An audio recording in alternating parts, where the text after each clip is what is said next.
श्री स्वामी समर्थ, जय जय स्वामी समर्थ. कशा सर्वजण निश्चित मजेत असाल, असेच मजेत राहा.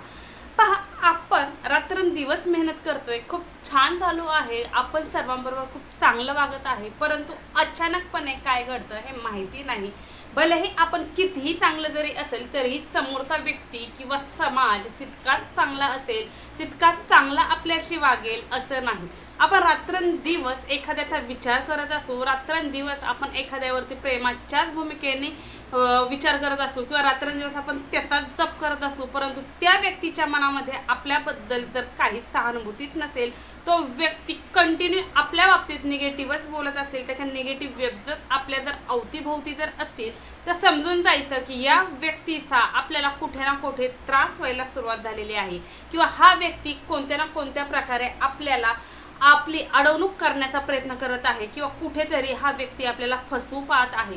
कुठेतरी आपण प्रगती करण्याच्या मार्गावरती जात आहोत, परंतु हा व्यक्ती आपल्याला रोखत आहे किंवा ही व्यक्ती आपल्याला अडवत आहे. पुढे जाऊ नको, पुढे गेल्याने असं होईल, तसं होईल, तू हे करूच शकत नाही, तुझ्याच्याने होणारच नाही, ते शक्यच नाही, तू करूच नको, म्हणजे असं एक ना हजारो त्यांचे नकार घंटा वाजत राहतात. त्यावेळेस समजून जायचं की कुठे ना कुठेतरी काहीतरी घंटानाद झालेला आहे, काहीतरी निगेटिव्ह वेव्स आपल्या अवतीभोवती लागलेले आहे. हा व्यक्ती जाणून बुजून आपल्याला त्रासच देत आहे. आपण विचार करतो की बाबा रे असं काय घडलं, कालपर्यंत ही व्यक्ती हो तू करू शकते, यू कॅन डू इट म्हणत आहे, तू पुढं जा मी आहे, तू पुढं जा मी आहे, पण अचानकपणे आपण सगळं सेटअप उभं करतो, सर्व काही करतो, आपलं खूप छान प्रकारे चालू होतं, पण अचानकपणे कुठेतरी माशी शिंकते आणि कुठेतरी त्या याच्यामध्ये निगेटिव्हपणा येतो, नका घंटा वाजते की नाही तू नको करू, तू स्टॉप हो, तू थांब असं म्हटलं जातं. तर समजून जायचं की हो काहीतरी आपल्याला पीडा, काहीतरी बाधा, काहीतरी दोष आपल्याला लागलेले आहेत. पहा, फक्त आणि फक्त एखादी व्यक्ती आपल्याला दोष लावते किंवा एखादी व्यक्ती आपल्याला बाधा करते म्हणून आपल्या जीवनामध्ये बदल होतात असं नाही. तर आपले ग्रहदोष असतात, आपली वास्तुदोष असते, आपल्या अवतीभोवती ज्या वेव्स असतात त्या वेव्सवरती सुद्धा डिपेंड असतं की आपल्या जीवनामध्ये ज्या काही घडामोडी घडतात, जे काही आपल्या जीवनामध्ये चढउतार होतात, हे सर्व चढउतार, हे सर्व घडामोडी या घटनांवरती डिपेंड असतात. ह्या घटना पहा, दिवस कसा उगवतो, आपण दिवस कुणाचं तोंड पाहून उठल्या उठल्या आपण कुणाचं तोंड पाहतो. दिवस उगवल्याच्या नंतरनं सर्वप्रथम कुणाचं तोंड पाहतो किंवा कुणाबरोबर कसं बोलतो, कसं वागतो, काय वक्तव्य करतो यावरती सुद्धा डिपेंड असतं.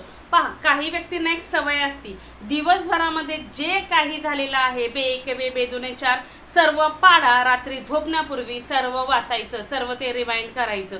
तेच सर्व काही त्या व्यक्तीच्या डोक्यामध्ये असतं. रात्री तो झोपला की तो व्यक्ती झोपल्याच्या नंतरनं सुद्धा त्याच्या मनातील जी अवचेतनाची भावना आहे ती जागृत होते आणि ती अवचेतनेची भावना त्या व्यक्तीला झोपू देत नाही. कंटिन्यू त्या व्यक्तीच्या डोक्यामध्ये तेच कालचे विचार घुमत राहतात, त्यामुळे त्या व्यक्तीला शांत झोप लागत नाही.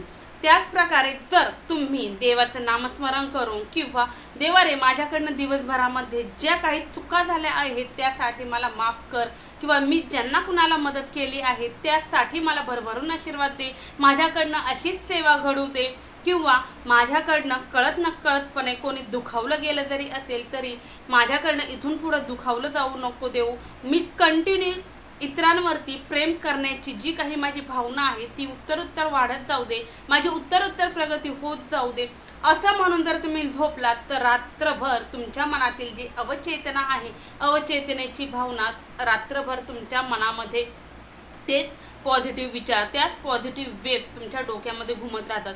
तशाच प्रकारची स्वप्न तुम्ही पाहता, तशाच त्या भावनेमध्ये, त्या पॉझिटिव्ह वेव्समध्ये तुम्ही दुसऱ्या दिवशी उठता आणि त्याच पॉझिटिव्ह वेव्समुळं, त्या सकारात्मकतेमुळं तुमच्या अंगामध्ये वेगळंच चैतन्य किंवा तुमच्या चेहऱ्यावरती वेगळा एक आनंद दिसतो आणि तुम्ही नव्या जोमाने तुमच्या कामासाठी, तुमच्या उद्योग व्यवसायासाठी निघता.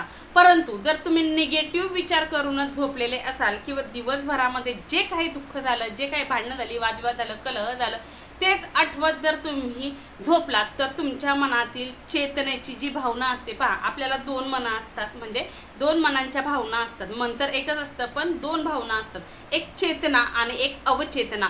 चेतना हे जे मन आहे आपलं हे रात्री दिवसभर थकलेलं असतं म्हणून हे रात्री शांतपणे झोपतं, परंतु अवचेतना हे जे आपलं मनाची ही जी भावना आहे ही रात्रभर झोपत नाही. ही रात्रभर दिवसभर जे काही झालेलं आहे किंवा आपण जे काही विचार करतो ह्या सर्व गोष्टींवरतीच ती काम करत असते. तिचं चक्र रात्रभर चालू असतं. म्हणून झोपण्यापूर्वी आपल्याला देवाचं नाव घ्या. त्याचप्रमाणे जे काही पॉझिटिव्ह विचार आहेत ते मनामध्ये आठवा. जे काही चांगलं काहीतरी करायचं आहे, चांगली स्वप्न पाहायची आहेत, चांगलं काहीतरी तुम्हाला करायचं आहे, तुमचं जे काही मोठं स्वप्न आहे, तुमचं जे काही गोल तुम्हाला अचीव करायचं आहे त्याविषयी विचार करा. निश्चित खूप छान होणार आहे. हे झालं सकारात्मकतेचा विषय. आता ताई, आम्ही सर्व काही करतो, आम्ही सर्व काही छान वागतो, परंतु आमच्या बाबतीतच असं का घडतं, तर त्याच्यावरतीच आज मी तुम्हाला उपाय सांगणार आहे. तत्पूर्वी जे कोणी आपल्या चॅनलवरती नवीन असाल, अजून आपल्या चॅनलला सबस्क्राईब केलं नसेल तर आपल्या चॅनलला सबस्क्राईब करा, बेल आयकॉन ऑन करा, जेणेकरून असे छान छान व्हिडिओ तुमच्यापर्यंत येतील आणि तुमच्या जीवनातही सोनं झाल्याशिवाय राहणार नाही. व्हिडिओ स्किप न करता शेवटपर्यंत पहा, म्हणजे निश्चितच संपूर्ण माहिती तुमच्यापर्यंत पोहोचली जाईल. तर पहा, हा जो उपाय आहे हा तुम्हाला गुरुवारीच करायचा आहे. आता गुरुवारी का? गुरुवार हा दिवस गुरु माऊलींचा दिवस आहे, आपल्या स्वामीचा दिवस आहे आणि ज्याच्या आयुष्यामध्ये गुरुचं पाठबळ असतं, ज्याचा गुरु स्ट्रॉंग असतो, त्याच्या जीवनामध्ये कलह, दुःख, वादविवाद, संकट जरी आली तरीही त्याचं जे प्रमाण आहे, त्याचं जे रूप आहे हे सौम्य असते, हे कमी प्रमाणात असते, त्याची तीव्रता खूप कमी असते. ते दुःख, ते सर्व काही पेलण्याची ताकद त्याचा गुरु त्याला देत असतो. म्हणून गुरुवारीच तुम्हाला तुमचं गुरुचं पाठबळ मिळवण्यासाठी हा उपाय करायचा आहे.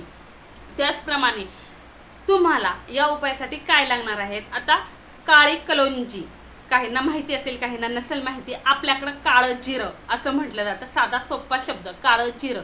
तर हे काळं जिरं जे आहे हे तुम्हाला या उपायासाठी लागणार आहे. पहा, मसाल्याच्या साहित्याच्या दुकानामध्ये काळं जिरं द्या किंवा कलोंजी द्या असं जरी म्हटलं तरीही सहजरित्या देतील. ही कलोंजी घरी आणायची आहे. 5-10 रुपयाची भरपूर येते.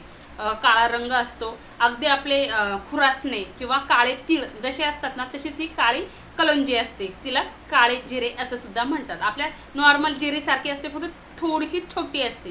तर ही तुम्हाला लागणार आहे. ही थोडीशी घरी आणायची. यामधील अख्खे आणि व्यवस्थित असे 7च दाणे तुम्हाला घ्यायचे आहेत. आता ताई 7च दाणे का? 7 हा अंक गुरुचा कारक आहे, म्हणून 7च दाणे तुम्हाला यासाठी घ्यायचे आहेत. आपल्या राशी भविष्यामध्ये सुद्धा 7 या अंकाला खूप महत्त्व आहे, म्हणून 7 दाणे फक्त घ्यायचे. त्यानंतर लागणार आहे चिमूटभर हळद. जी हळद आपण देवघरामध्ये वापरतो ती हळद जरी घेतली तरी चालेल. हळद निगेटिव्हिटी दूर करते, पॉझिटिव्हिटी खेचते, म्हणून आपल्याला हळद घ्यायची आहे. त्यानंतर लागणार आहे काळ्या रंगाचा एक छोटासा कपडा किंवा काळ्या रंगाची पोटली. पूजेच्या साहित्याच्या दुकानात सहजरित्या 5-10 रुपयामध्ये पोटली मिळते. किंवा काळ्या रंगाचा छोटासा कपडा घ्यायचा, घरात असेल तर न वापरलेला तो घ्यायचा.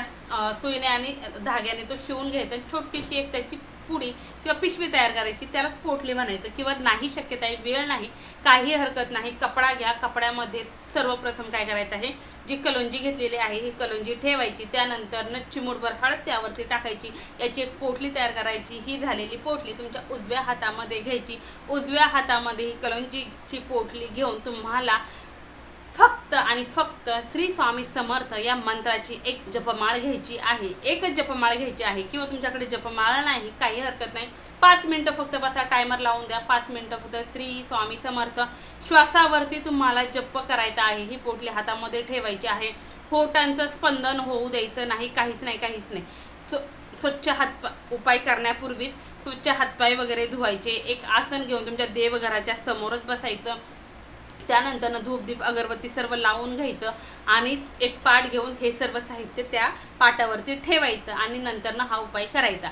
उपाय करत असताना ही पोटली हातावरती असताना कोणीही आलं, कोणीही कितीही मोठा पाहुणा आला, कितीही जवळची व्यक्ती जरी आली तरी मध्यामध्ये सोडायचं नाही. पूर्ण जे काही तुमचं नामस्मरण, जे काही तुमचा जप चाललेला आहे तो जप पूर्ण होऊन द्यायचा. आणि त्यानंतर 108 वेळा तुमचा मंत्र झाला म्हणून झाला. त्यानंतर ही पोटली अभिमंत्रित होणार आहे. ही अभिमंत्रित झालेली पोटली तुमच्या सोबत ठेवायची. किती दिवस? तर 43 दिवस कंटिन्यू तुम्हाला सोबत ठेवायची आहे.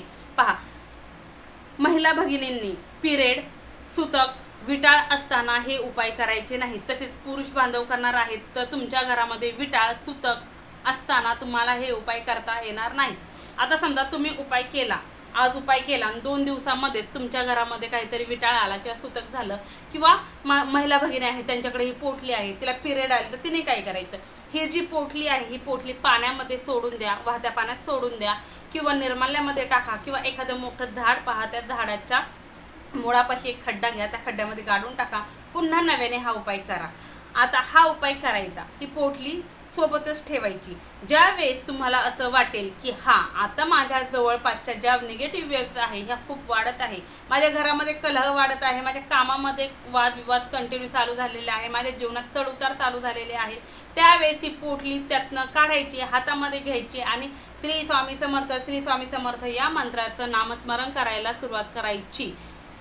आता पहा, रोजच तुम्हाला काय करायचं आहे, झोपण्यापूर्वी ही पोटली बाहेर काढायची, देवघराच्या समोर स्वच्छ हातपाय वगैरे धुवून बसायचं, धूपदीप अगरबत्ती लावून घ्यायची आणि ही पोटली रोज अभिमंत्रित करायची. रोज 108 वेळा श्री स्वामी समर्थ महाराजांचं नामस्मरण करायचं, अभिमंत्रित करायची. परंतु रात्री अभिमंत्रित केली किंवा दिवसा अभिमंत्रित केली, परंतु त्याच दिवशी दिवसभरामध्ये तुम्हाला पुन्हा असं वाटलं की बाबा रे काहीतरी वाईट घडणार आहे. पहा, बहुतेक वेळा असं घडतं की काहीतरी वाईट घडणार आहे, काहीतरी वाईट होणार आहे, तर आतून एक भीतीचं वातावरण तयार होतं, मन अस्थिर झालेलं आपल्याला जाणवतं. त्यावेळेस ही पोटली बाहेर काढायची, अभिमंत्रित करायची आणि त्यानंतर ना पहा, निश्चित तुम्हाला जी काही भीती वाटत होती, जे काही संकट येणार असं वाटत होतं, ते तुमच्यापर्यंत येणार नाही, लांबवरच ते मिटलेलं किंवा संपलेलं तुम्हाला पाहावयाला मिळेल.